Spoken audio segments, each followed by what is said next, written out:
I'm so happy to see you all here today, and I got to browse your projects, and there's some wonderful projects out there. But I want to start by saying thank you to the Linda Hall Library for recognizing all of your projects and for their continued support of the science fair, science research, and students going into science. It's really amazing, and it has played a really important role in my life. I competed in science fairs for about 8 years, and I think the first time I was here was when I was in 4th or 5th grade for a project display, and then later in 2011 when I won the Shipman Award. And both of those, and particularly the Shipman Award, meant so much to me because it was someone showing that they recognized all of the time and energy and effort that went into my research project, designing it, experimenting it, and then writing up my paper. And I think recognition like that, as science fairs in general, and Linda Hall Library, and institutions that support students in science are so important and amazing. And I don't know if I would be a chemistry teacher today if it wasn't for awards like these that I got. So thank you, and let's give Linda Hall Library a big round of applause.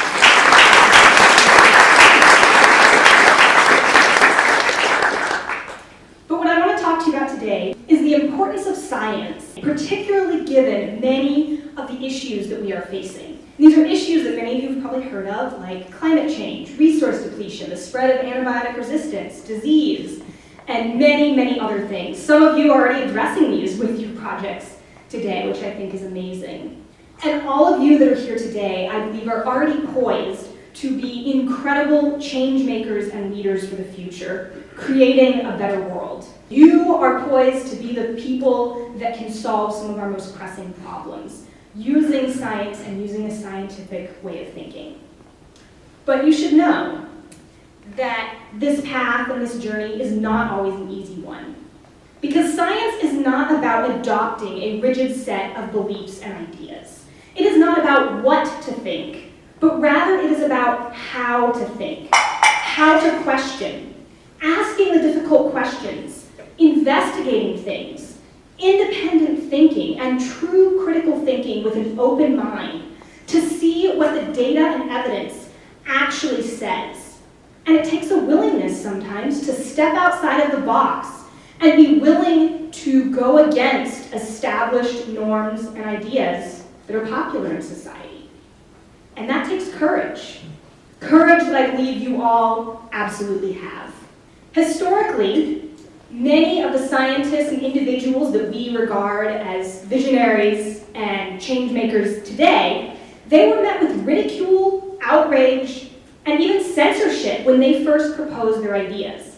Many of you have probably heard the story of Galileo and how when he started promoting the idea based off of his research that the sun was actually the center of the universe and not the earth, that he was put on house arrest for suggesting that. Another example you might not be as familiar with is Dr. Semmelweis, who was a doctor in Vienna in the mid-1800s. And based on his observations, which is the beginning of the scientific method, observations about patients dying in hospitals, he hypothesized that maybe doctors were spreading disease from ill and dead patients to healthy ones. And so he implemented a hand-washing practice in this hospital, and of course death rates plummeted. But because the idea that physical particles could spread disease went against the established ideas at the time, he was actually fired and doctors quit washing their hands. And it wasn't until about 50 years later that germ theory, as we know it today, was the widely established norm. And we've seen this type of thing again and again throughout history. And this is why it takes courage. Courage to be open, to have an open mind and a willingness to question things and ask the hard questions. But here's the thing, even if you never actually get a degree in science, if you don't become a doctor or an engineer, you can still take this kind of thinking into whatever you do in the world. And that's what I hope you do, because the scientific way of thinking is so powerful that it can and has changed the world with these paradigms. And if we want to combat the problems that we're seeing in the world today, like some of you are already trying to do now, then I believe it requires all of us, and you especially, since this is your future, to have that courage and step outside of the box, think independently, think critically, and look around you to see what the evidence says and how we can truly create a more just and sustainable world for all. So I'm so glad to see you all here today and your projects, and that you are already on this path. And like I said, I believe you all absolutely have this courage and can and will be the future. Thank you.